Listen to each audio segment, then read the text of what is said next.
Ribuan kayu gelondongan terlihat di Kapuas Hulu, Kalimantan Barat. Nah, ini milik siapa? Akar masalah sebenarnya sederhana, tapi sering pura-pura tidak tahu tata kelola hutan yang lemah, pengawasan yang setengah hati, dan permainan antara pemodal besar dan oknum tertentu itu masih terjadi sampai sekarang. Hutan ditebang, ribuan gelondongan tampak jelas di depan mata, dan ya aman-aman aja. Pertanyaanku bukan cuman itu kayu dari mana, tapi siapa yang kasih izin, siapa yang membiarkan, dan siapa yang paling diuntungkan. Pemerintah itu sebenarnya punya instrumen sangat lengkap. Aparat, dia punya satelit pemantau, dia ada data perizinan, dia lengkap. Kementerian Kehutanan, Kementerian Lingkungan Hidup, gedung-gedungnya berdiri sangat megah. Sistem pelacakan kayu negara juga punya. Kalau mau serius, harusnya tidak sulit kok menelusuri asal-usul kayu tersebut. Siapa yang mengizinkan, siapa yang menebangnya, gampang banget. Lihat di Sumatera, banjir, longsor, hutan rusak.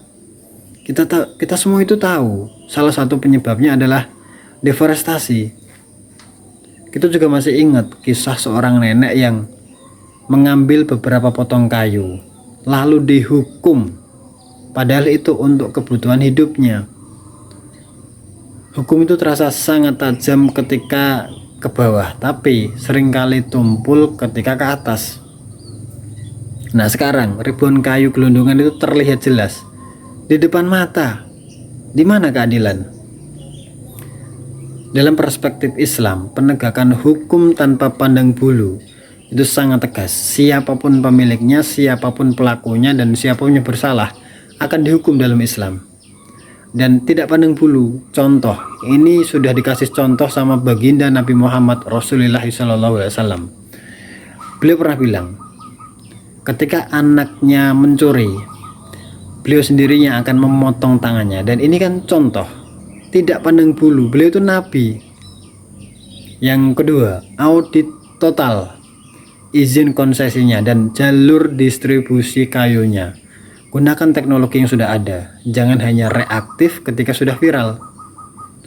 Ketiga, kalau kita bicara efek jera, aturan Islam itu punya konsep yang sangat tegas dan sangat jelas dalam menjaga harta kepemilikan umum, termasuk hutan, karena hutan itu adalah miliknya rakyat, miliknya semua orang, yang tidak boleh dirusak atau dimonopoli oleh segelintir orang.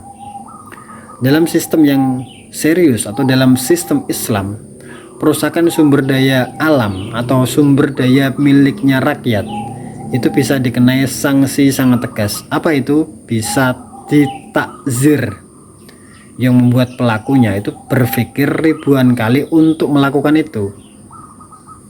Dan dalam sekarang, kalau negara mau, pasti bisa.